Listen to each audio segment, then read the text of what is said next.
सभी स्टूडेंट का स्वागत है chemistry by Ramniwas Soyuwal sir YouTube channel पर। और हम अध्ययन कर रहे थे 12th साइंस की रसायन विज्ञान के चैप्टर नंबर 2 का यानी सॉल्यूशन का। और हमने इस सॉल्यूशन चैप्टर को कंप्लीट कर लिया था, यानी हमारी 11 क्लास इसकी हो गई थी। और आज हमारा इस चैप्टर का 12वां पार्ट है, या अपन कहेंगे 12वां वीडियो है। और इस वीडियो में अपन कुछ महत्वपूर्ण प्रश्न सॉल्व करेंगे, यानी अपन यूँ कह सकते हैं कि बोर्ड एग्जाम की तरफ से ये क्वेश्चन महत्वपूर्ण क्वेश्चन है। तो आप लगातार मेरे साथ बने रहिए और हम देखते हैं कि कौन कौन से क्वेश्चन बोर्ड एग्जाम की तरफ से इम्पोर्टेंट हैं। तो लगातार आप मेरे साथ बने रहिए। देखो, मैंने 10 क्वेश्चन लिए हैं। पहले हम इन 10 क्वेश्चनों को देखते हैं और उसके बाद में हम कुछ न्यूमेरिकल्स भी सॉल्व करेंगे, ठीक है ना। देखो, पहला क्वेश्चन लिया है मैंने, एनोक्सिया क्या है। एनोक्सिया क्या है। देखो, हमने जब इस चैप्टर को पढ़ा था तो हमने एनोक्सिया के बारे में अध्ययन किया था कि एनोक्सिया क्या है।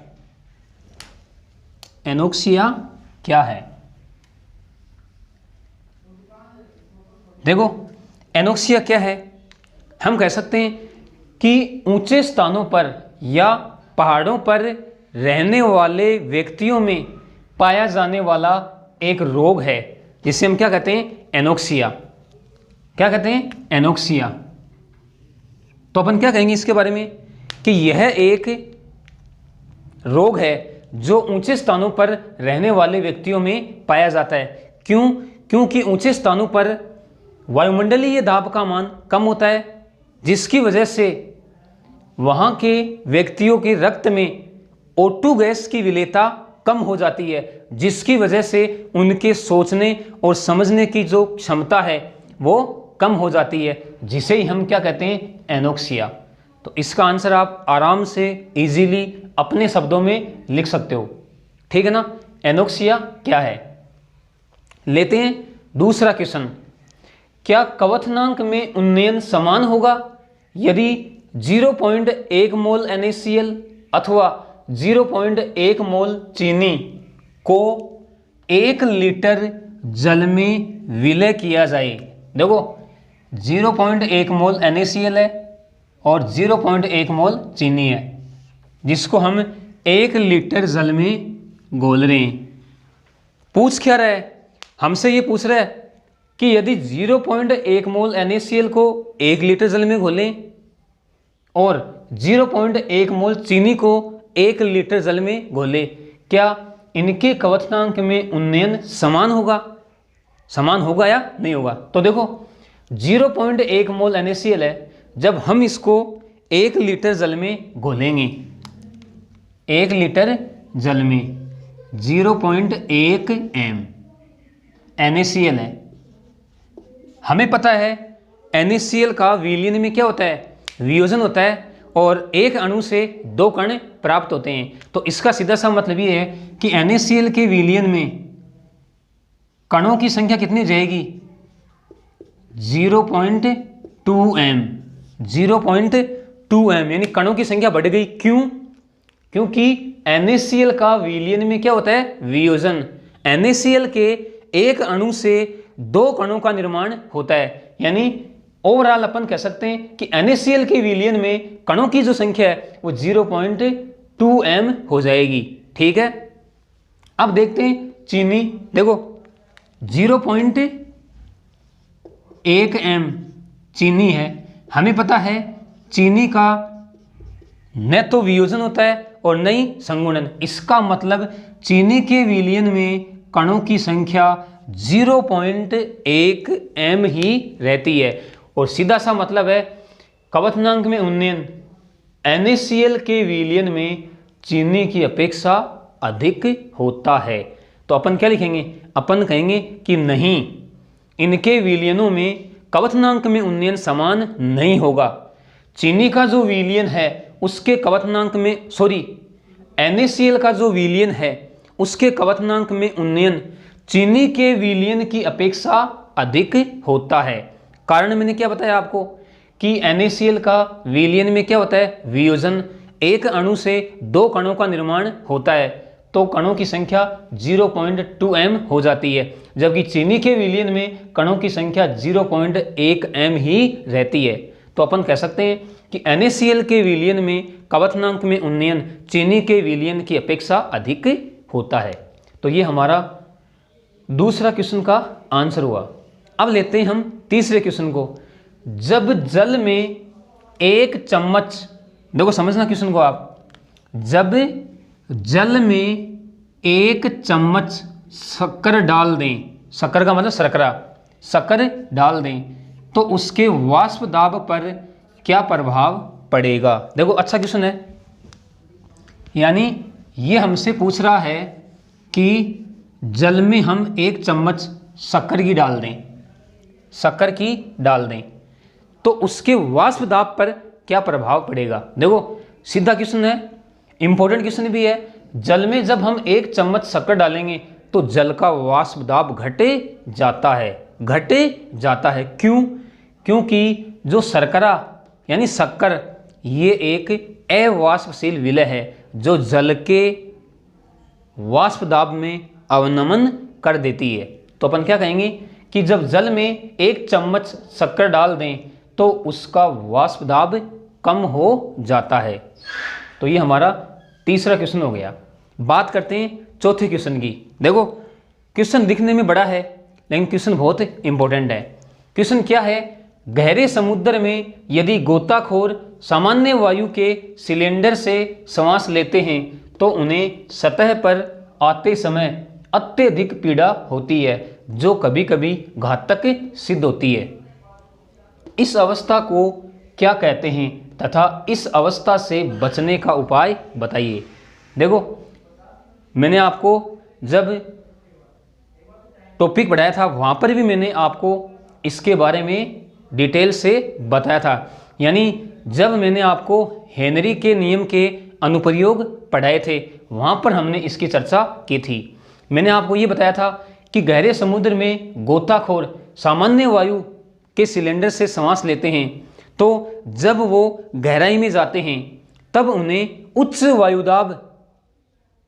वायुदाब से सांस लेनी पड़ती है, जिसकी वजह से उनके रक्त में गैसों की जो विलेयता है वो बहुत ज़्यादा हो जाती है। और जब वो सतह पर आते हैं तो अचानक दाब का मान कम हो जाता है, यानी गैसों की विलेयता घट जाती है और गैसें बाहर निकलने लगती हैं। उसी समय नाइट्रोजन गैस के बुलबुले उत्पन्न होते हैं। उसी अवस्था को हमने क्या कहा था, बैंड्स। क्या कहा था, बैंड्स।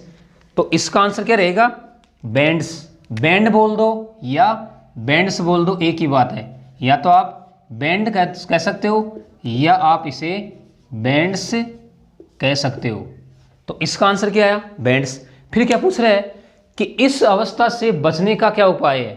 मैंने आपको इसकी भी चर्चा की थी वहाँ पे।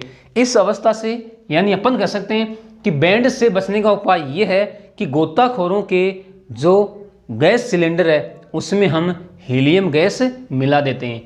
हीलियम गैस मिलाने से गैसों की विलेयता घट जाती है और नाइट्रोजन गैस के बुलबुले उत्पन्न नहीं होते हैं, यानी अपन कह सकते हैं कि बैंड्स उत्पन्न नहीं होते हैं। तो ये इसका बचने का उपाय है।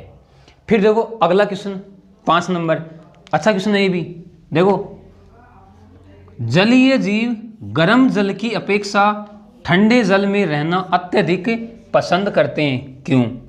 देखो यानी आप इस चीज़ को आप अपने दैनिक जीवन में भी अनुभव कर सकते हो कि जो जलीय जीव होते हैं वो गर्म जल की अपेक्षा ठंडे जल में रहना अधिक पसंद करते हैं, यानी ठंडे जल में वो अपने आप को ज़्यादा आरामदायक महसूस करते हैं। क्यों?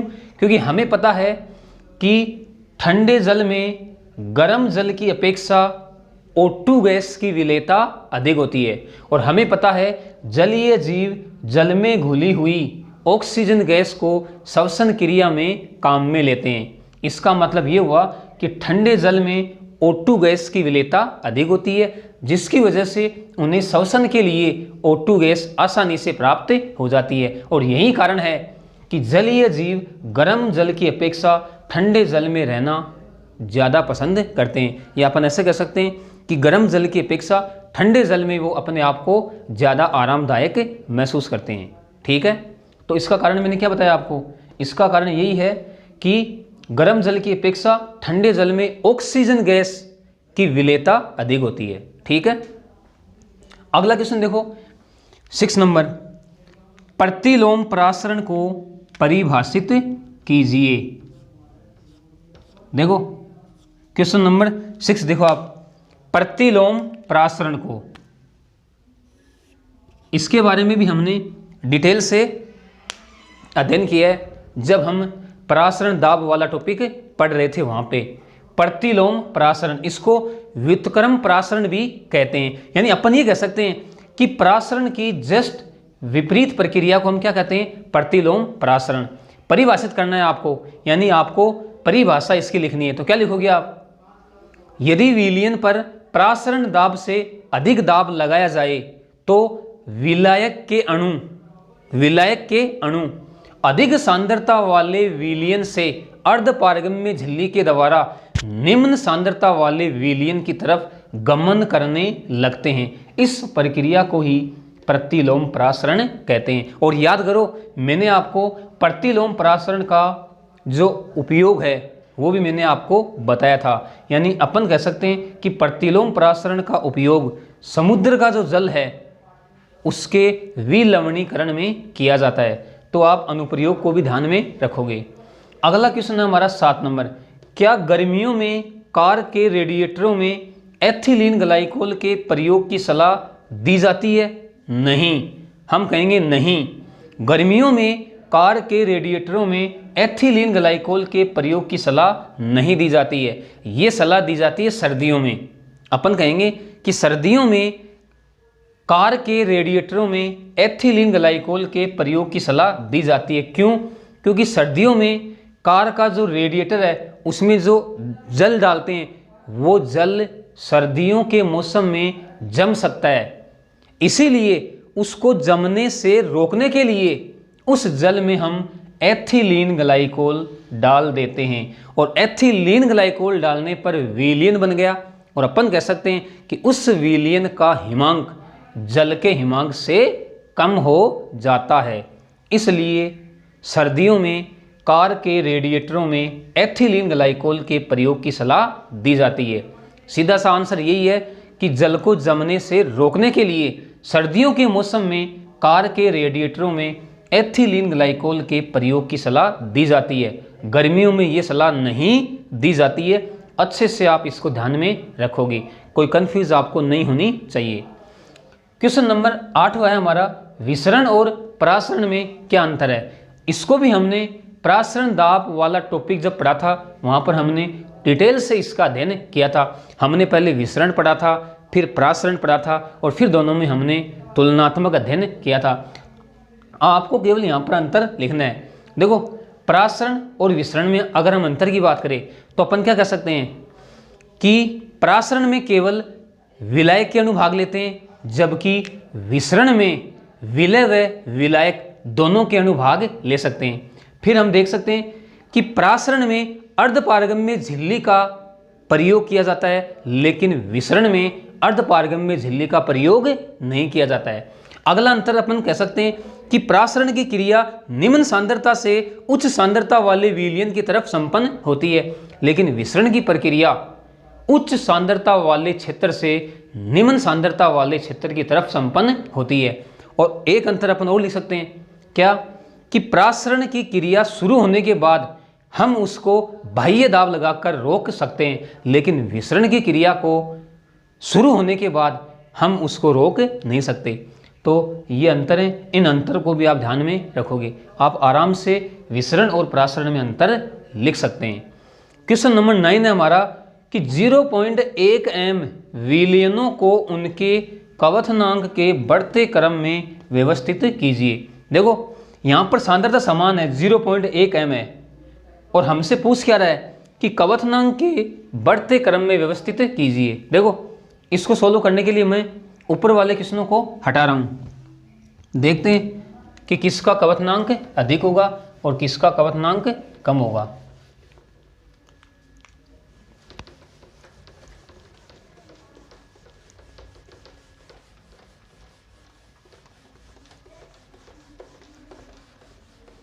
क्वेश्चनों को आप अपनी नोटबुक में लिख लेंगे वीडियो को पॉज करके।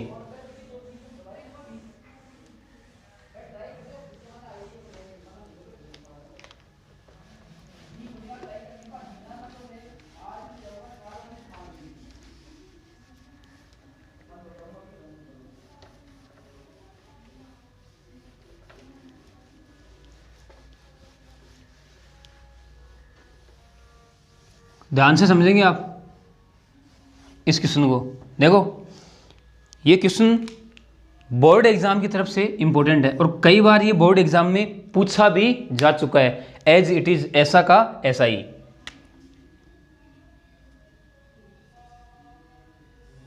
देखो क्या है क्वेश्चन, ये पूछ रहा है कि 0.1 m विलियनों को उनके कवथनांक के बढ़ते क्रम में व्यवस्थित कीजिए। देखो आपको करना क्या है, आपको, हमें ये तो पता है कि सांद्रता सबकी समान है, 0.1 m है, तो हमें इनके I के मान निकाल लेने हैं। देखो इसका I का मान निकालूं तो हमें पता है NaCl का विलीन में क्या होता है, वियोजन होता है, यानी एक अणु से दो अणु बनते हैं। इसका मतलब परीक्षित बट्टे सैद्धांतिक, यानी अपन कह सकते हैं कि 1 से 2 बनेंगे तो 2/1, अणु कितना है 1, तो यहाँ पे मान आ गया 2। ऐसे ही अपन अगर यूरिया की बात करें, यूरिया का ना तो वियोजन होता है और ना ही संगुणन, एक अणु है तो एक अणु ही रहेगा, यानी अपन अगर इसका I का मान निकाले तो 1/1, प्रेक्षित भी एक है और सैद्धांतिक भी एक है, तो यहाँ पर आ गया 1। फिर है MgCl2, इसका तो आयनन होता है, इसका तो क्या होता है आयनन, और एक अणु से 3 कण बनते हैं, इसका मतलब परीक्षित अपॉन सैद्धांतिक, यानी 3/1, यहाँ पर आ गया I का मान 3। ठीक है, फिर बात करें AlCl3 की, AlCl3, इसका I का मान निकालें। AlCl3 के विलयन में AlCl3 का भी क्या होता है, वियोजन होता है, एक कण से हमें 4 कण मिलते हैं, इसका मतलब प्रेक्षित बट्टा सैद्धांतिक, यानी 4/1 = 4। अब देख लो आप इन मानों को, देख लो आप, जो मान जितना ज़्यादा है उसी का कवथनांक ज़्यादा होगा। और पूछ क्या रहा है, कवथनांक के बढ़ते क्रम में, इसका मतलब हमें इधर से इधर चलना है। सबसे कम कवथनांक रहेगा यूरिया का, तो अपन लिखेंगे यूरिया, फिर अपन लिखेंगे NaCl, फिर अपन लिखेंगे MgCl2, और फिर अपन लिखेंगे AlCl3। तो इस तरीके से आपको इस क्वेश्चन को सॉल्व करना है। और नीचे आप लिख सकते हो कवथनांक का बढ़ता हुआ क्रम, कवथनांक का बढ़ता हुआ क्रम। ये लो, तो हमने क्वेश्चन नंबर 9 को सॉल्व कर लिया है। क्या किया हमने I का मान निकाल लिया प्रेक्षित बट्टे सैद्धांतिक वाला सूत्र लगा के, और जो मान जितना ज़्यादा आ रहा है उसका कवथनांक उतना अधिक होगा।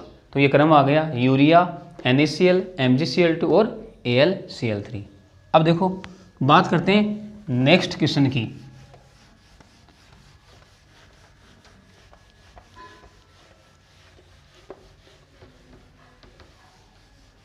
इसको भी मैं हटा रहा हूँ अब।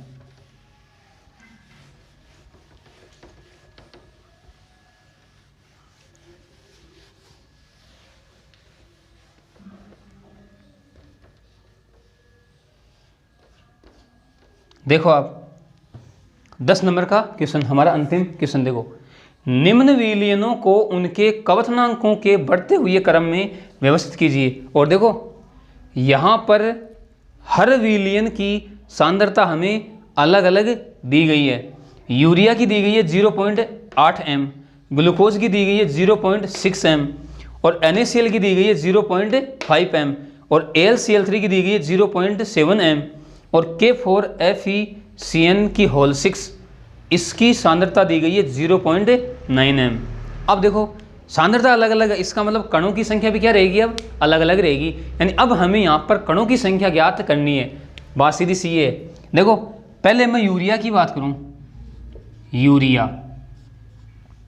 यूरिया की सांद्रता दी गई है 0.8 m। अब देखो हमें पता है कि यूरिया का विलयन में ना तो क्या होता है वियोजन और न ही संगुणन, न तो वियोजन होता है और न ही संगुणन। इसका मतलब ये हुआ कि विलयन में यूरिया के जो कणों की संख्या है, सांद्रता है, वो कितनी रहेगी 0.8 m ही रहेगी। फिर बात करते हैं ग्लूकोज की। किसकी? ग्लूकोज की। देखो ग्लूकोज की सांद्रता दी गई है 0.6 m और हमें पता है ग्लूकोज का भी विलयन में न तो वियोजन होता है और न ही संगुणन। इसका मतलब ग्लूकोज के विलयन में भी कणों की सांद्रता 0.6 m ही रहेगी। फिर क्या है NaCl। NaCl, अब देखो NaCl की सांद्रता हमें दी गई है 0.5 m। अब हमें पता है कि NaCl का विलयन में क्या होता है वियोजन होता है। एक अणु है वो दो अणुओं में टूट जाता है। इसका मतलब हम यहाँ पे लिखेंगे 2 × 0.5 m, यानी अपन कह सकते हैं कि NaCl के विलयन में कणों की संख्या 1.0 m हो जाएगी। ठीक है ना, कोई दिक्कत नहीं है। क्यों? क्योंकि NaCl का क्या होता है वियोजन। एक अणु दो कणों में टूट जाता है तो हमने इसकी सांद्रता को 2 से मल्टीप्लाई कर दिया और 1.0 m के आ गई यहाँ पे सांद्रता। विलयन में सांद्रता कितनी रहेगी 1.0 m। फिर क्या है AlCl3।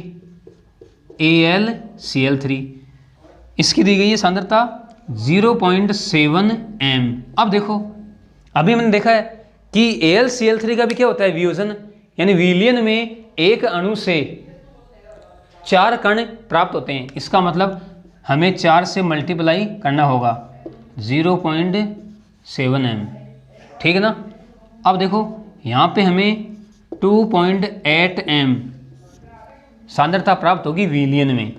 किसकी? AlCl3 की। और लास्ट में है K4FeCN की होल 6।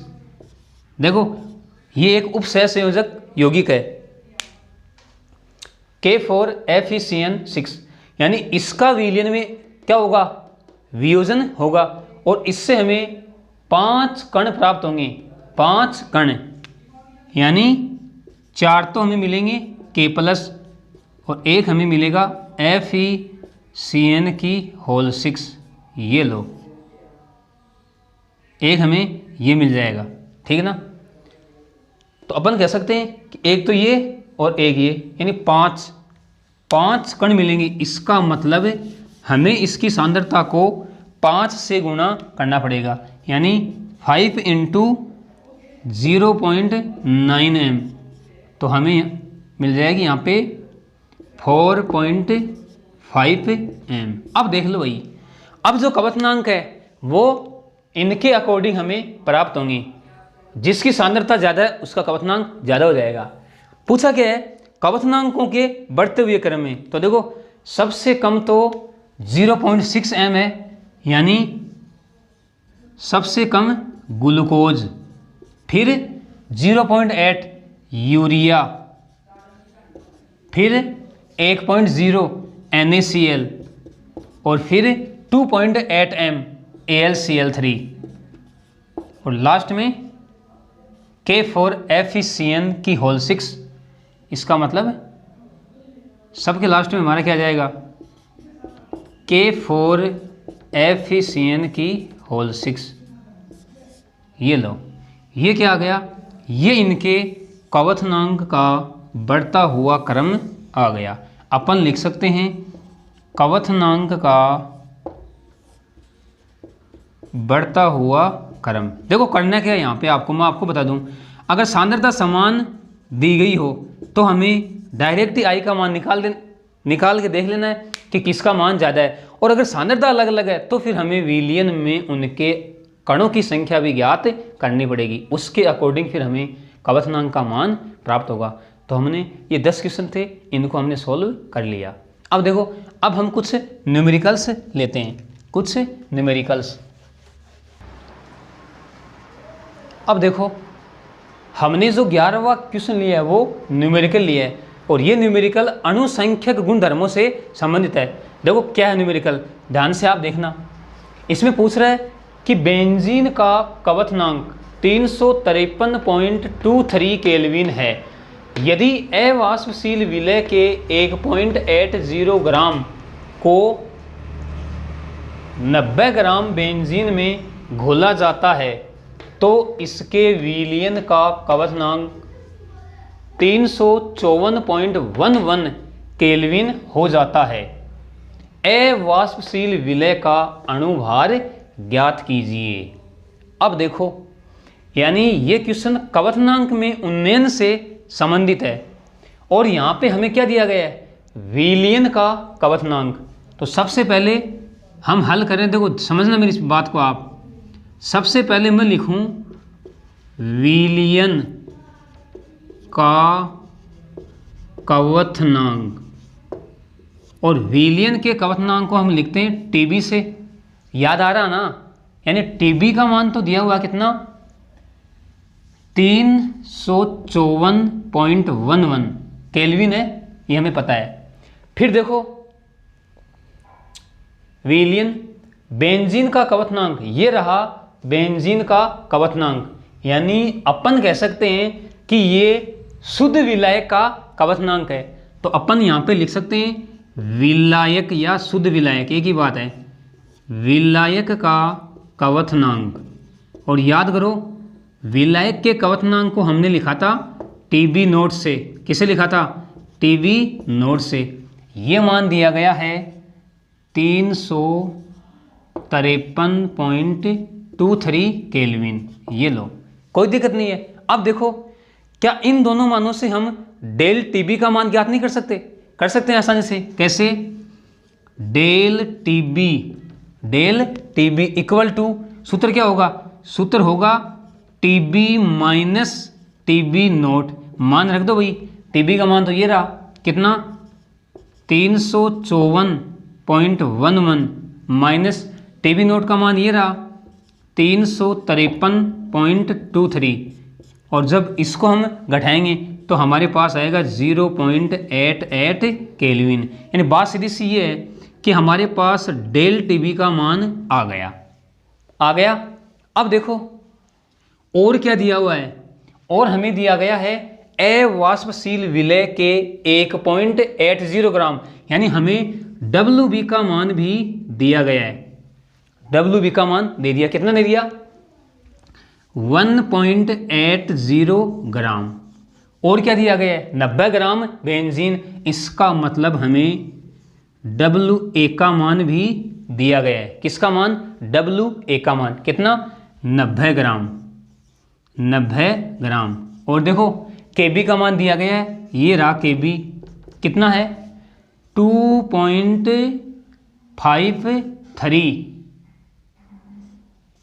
केल्विन किलोग्राम पर मोल। अब देखो हमें करना क्या है, हमें अब सूत्र लगाना है क्वथनांक में उन्नयन से। जब हमने विलय के अणुभार का जो सूत्र लिखा था, देखो पहले आप लिख लो डेल टीबी का सूत्र, कोई कंफ्यूज आपके नहीं होनी चाहिए। देखो डेल टीबी का सूत्र क्या होता है, ये तो होता है KB into WB upon MB into WA into 1000। अब पूछ क्या रहा है, MB पूछ रहा है, तो ये लो MB बराबर क्या हो जाएगा, KB into WB upon del TB नीचे आ जाएगा, डेल टीबी इंटू WA और इंटू 1000। सारे मान आपके पास पड़े हैं।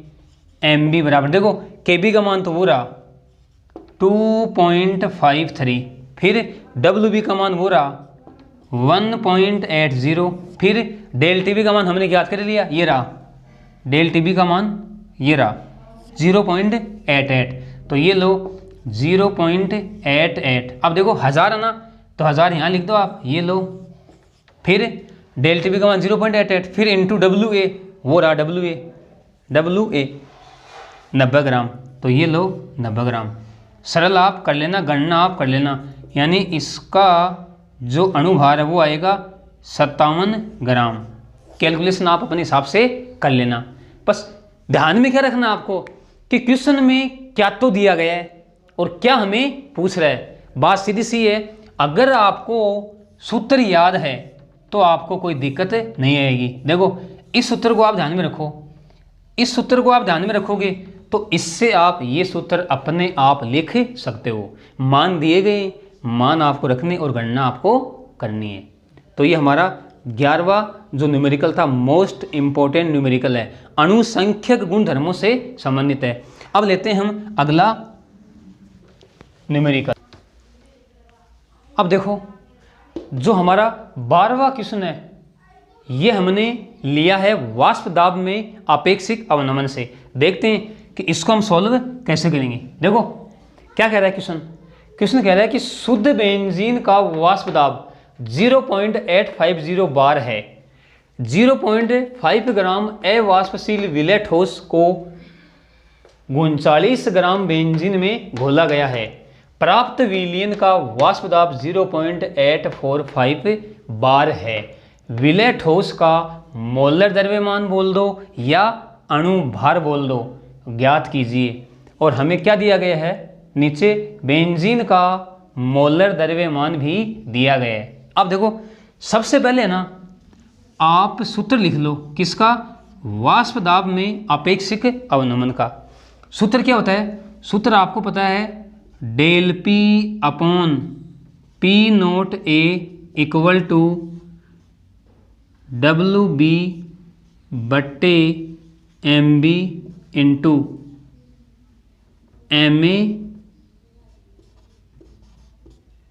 अपॉन इंटू क्या जाएगा डब्ल्यू ए। ये लो, ये देखो ये सूत्र है वाष्प दाब में आपेक्षिक अवनमन का। अब हमसे पूछ क्या रहा है, हमसे पूछ रहा है कि विलय ठोस का मोलर द्रव्यमान या अणुभार, यानी हमें एमबी का मान पूछ रहा है, बात सीधी सी ये है। और एमबी का सूत्र लिखेंगे हम यहाँ से, तो क्या लिखेंगे, हम लिखेंगे एमबी का सूत्र, देखो W B into M A into क्या जाएगा पी नोट ए, और नीचे क्या बच गया del P into M B तो आ गया डब्ल्यू ए। अब देख लो ये तो हो गया सूत्र। अब मान देख लो कि मान क्या क्या दिए गए हैं। देखो हमें एक तो दिया गया है विलयन का वाष्प दाब, यानी मैं यहाँ पे लिख लूँ विलयन का वाष्प दाब, विलयन का वाष्प दाब। और विलयन के वाष्प दाब को मैं पी लिख दूं, कोई दिक्कत नहीं है, यानी कितना है 0.845 बार, ठीक है। और एक हमें दिया गया है शुद्ध बेंजीन का वाष्प दाब, यानी अपन कह सकते हैं शुद्ध विलायक, शुद्ध विलायक का वाष्प दाब कितना है, इसको मैं पी नोट ए मान लूँ, पी नोट ए कितना है, ये रहा 0.850 बार। अब देखो क्या यहाँ से हम डेल पी का मान ज्ञात नहीं कर सकते, यहाँ से हम डेल पी का मान ज्ञात कर सकते हैं। कैसे, देखो डेल पी बराबर क्या होता है पी नोट ए माइनस पी, मान रख दो आप, ये रहा 0.850 माइनस पी, ये रहा 0.845, सरल करोगे तो आपके पास आएगा 0.005 बार, यानी ये मान आपके पास डेल पी का आ गया। किसका आ गया, डेल पी का मान आ गया। अब देखो अब डेल पी का मान आ गया, और क्या दिया गया है, हमें दिया गया है 0.5 ग्राम अवाष्पशील विलय, यानी हमें दिया गया है WB का मान कितना दिया गया है 0.5 ग्राम। फिर को 39 ग्राम बेंजीन में, 39 ग्राम बेंजीन में, इसका मतलब हमें WA का मान भी दिया गया, कितना 39 ग्राम, ठीक है। और हमें बेंजीन का मोलर द्रव्यमान यानी बेंजीन का अणुभार दिया गया है, यानी हमें MA का मान भी दिया गया है, कितना 78 ग्राम। अब देख लो, देखो WB ये रहा एम ए ये रहा, पी नोट ए ये रहा, डेल पी हमने ज्ञात कर लिया और डब्ल्यू ए ये रहा। अब देखो मान रखो आप यहाँ पे डब्ल्यू बी कितना है 0.5, एम ए कितना है 78, फिर पी नोट ए कितना है 0.850 अपॉन डेल पी हमने ज्ञात कर लिया ये रहा कितना 0.005 इंटू डब्ल्यू ए ये रहा। अब देखो सरल करोगे तो आपके पास आएगा 170 ग्राम पर मोल। किस में आएगा ये ग्राम पर मोल में, यानी एम बी, यानी हमारे पास जो विलय ठोस है उसका अनुवार हमें प्राप्त हो जाएगा। देखो तो मेन चीज़ समझने की चीज़ यही है कि आपको ये पता होना चाहिए कि क्वेश्चन में अगला दे क्या रहा है और पूछ क्या रहा है। तो ये क्वेश्चन इंपॉर्टेंट था, वाष्प दाब में आपेक्षिक अवनमन से ये संबंधित था। देखते हैं नेक्स्ट क्वेश्चन।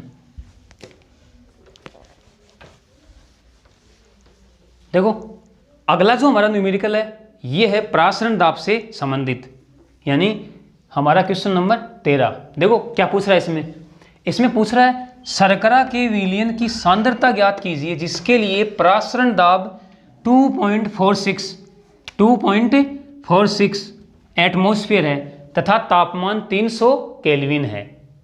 यानी हमें सांद्रता यानी हमें सी का मान ज्ञात करना है, वासीदी सी है। देखो दिया क्या गया पहले आप वो देख लो। हमें एक तो दिया गया है पाई का मान कितना है 2.46 एटमॉस्फेयर,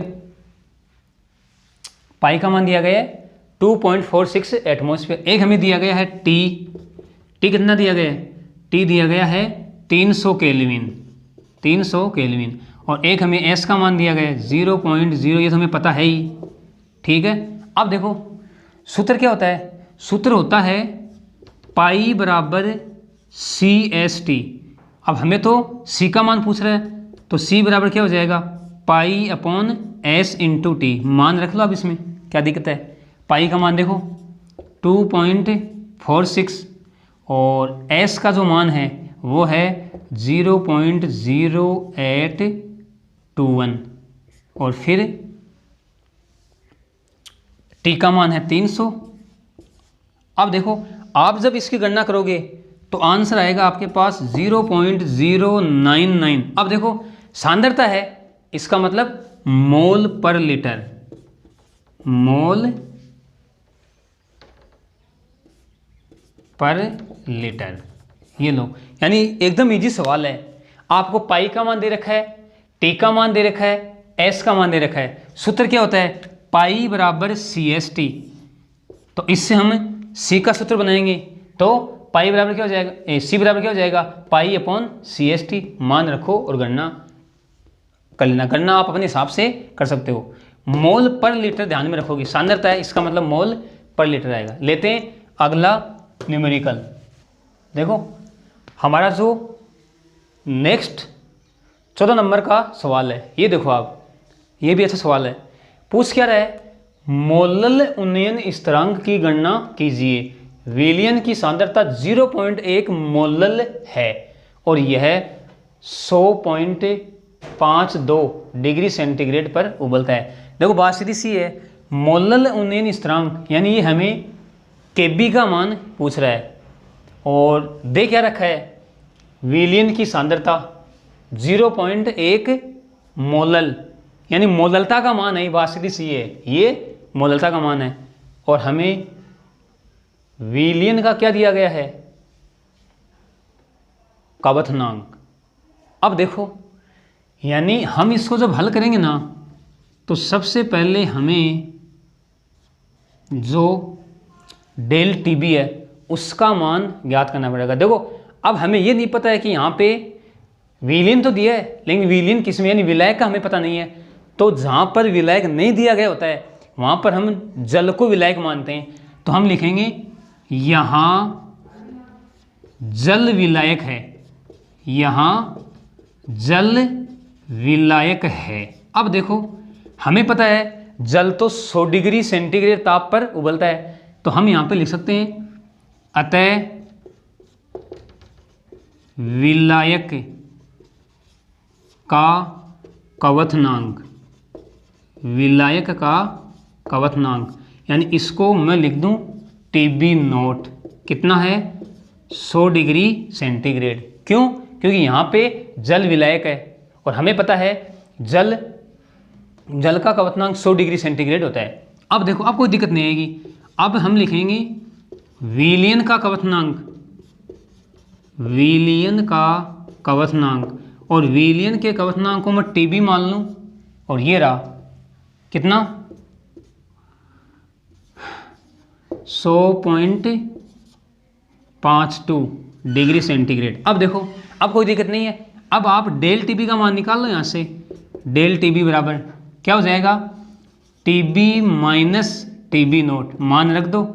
ये तो रहा 100.52 माइनस 100, तो कितना आ जाएगा 0.52, कोई दिक्कत नहीं है, डिग्री सेंटीग्रेड। ठीक है। अब देखो, एक हमें क्या दी गई है, मोललता 0.1, और पूछ क्या रहा है, KB का मान पूछ रहा है। अब देखो, यानी दिखने में सवाल हार्ड लग रहा था, लेकिन अब ये इजी हो गया है। सूत्र यहाँ पे क्या लगाओगे आप, सूत्र आप लगाओगे डेल TB बराबर KB इंटू मोललता, KB इंटू मोललता। पूछ क्या रहा है, KB का मान, तो KB बराबर क्या हो जाएगा, डेल TB अपॉन मोललता। तो KB का मान क्या आएगा, डेल TB ये रहा 0.52, M का मान 0.1, यानी यहाँ पे आएगा 5.2। अब देखो KB है, इसका मतलब केल्विन किलोग्राम पर मोल, ये इसका आंसर आ गया। तो आप ऐसे सवालों को भी आसानी से सरल कर सकते हैं। लेते हैं अगला सवाल।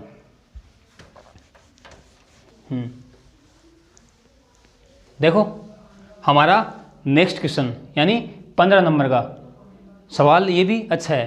क्या है, आयनिक यौगिक AB का सैद्धांतिक अणुभार एवं प्रेक्षित अणुभार क्रमशः 58.2 एवं 30 हैं। इसका वन ठोप गुणांक यानी I एवं वियोजन की मात्रा अल्फा की गणना कीजिए। यानी ये सवाल वन ठोप गुणांक से संबंधित है। हमने संबंध भी देखा था, वो संबंध यहाँ पे काम आएगा।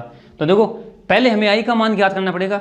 देखो, लगाओ I बराबर क्या होता है, हम लिख सकते हैं I बराबर सैद्धांतिक अणुभार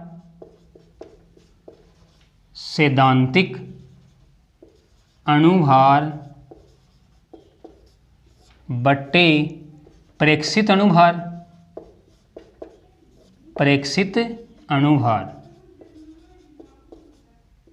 देखो, मान हमारे पास दिए हुए हैं, सैद्धांतिक अणुभार एवं प्रेक्षित अणुभार क्रमशः यानी 58.2 अपॉन 30, यानी I का मान आ जाएगा हमारे पास 1.94।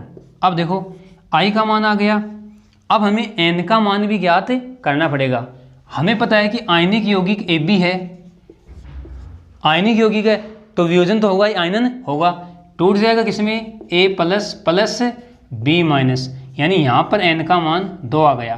कैसे आया, ये अणु 2 कणों में टूट रहा है तो N का मान 2 आ गया। अब देखो, सूत्र क्या होता है, हमने वन ठोप गुणांक I और जो वियोजन की मात्रा अल्फा है उसमें हमने संबंध क्या देखा था, अल्फा बराबर I-1 अपॉन N-1, ये संबंध हमने देखा था। तो इस सूत्र से हम अल्फा का मान ज्ञात कर सकते हैं। देखो, कर लो, क्या आएगा, I का मान कितना है 1.94 माइनस 1 अपॉन N का मान 2 माइनस 1। देखो, यहाँ पर तो क्या आएगा 0.94 अपॉन 2 माइनस 1, यानी यहाँ पे आ गया, अपन कह सकते हैं 0.94, या अगर इसको परसेंटेज में लिखेंगे तो 94%, ये इसका आंसर आ गया। तो देखो, हमने विलियन वाला जो चैप्टर है वो अकॉर्डिंग टू सिलेबस अच्छे से पढ़ा है, किसी टॉपिक को छोड़ा नहीं है, डिटेल से हमने अध्ययन किया है। यानी अपन कह सकते हैं कि हमने सॉल्यूशन वाला जो चैप्टर है वो कंप्लीट कर लिया है। जो सांद्रता से संबंधित क्वेश्चन थे वो हमने अलग से देख लिए थे कि विलयन की सांद्रता से संबंधित जो न्यूमेरिकल्स हैं। हमारा चैप्टर खत्म होने के बाद में हमने कुछ इंपॉर्टेंट क्वेश्चन देखे और कुछ न्यूमेरिकल्स देखे। आप इनको एक बार दोबारा से हल करने का प्रयास करेंगे। और हाँ, इस जो चैप्टर के अंत में जो क्वेश्चन दिए हुए हैं उनका आप खुद हल करने का प्रयास करेंगे। जहाँ पर आपको कहीं कोई दिक्कत आए तो मुझे आप कमेंट के माध्यम से लिख सकते हैं कि सर हमें इन क्वेश्चनों में दिक्कत आ रही है। आपको उस क्वेश्चन का सॉल्यूशन टाइम पर अवेलेबल हो जाएगा। तो अपन कह सकते हैं कि हमने 12th साइंस की रसायन विज्ञान के 2 चैप्टर कंप्लीट कर लिए। अब हमारा चैप्टर होगा तीसरा चैप्टर इलेक्ट्रोकेमिस्ट्री, विद्युत रसायन। उसका हम अध्ययन करेंगे अगली क्लास से। तो आज के लिए इतना ही। ओके, धन्यवाद।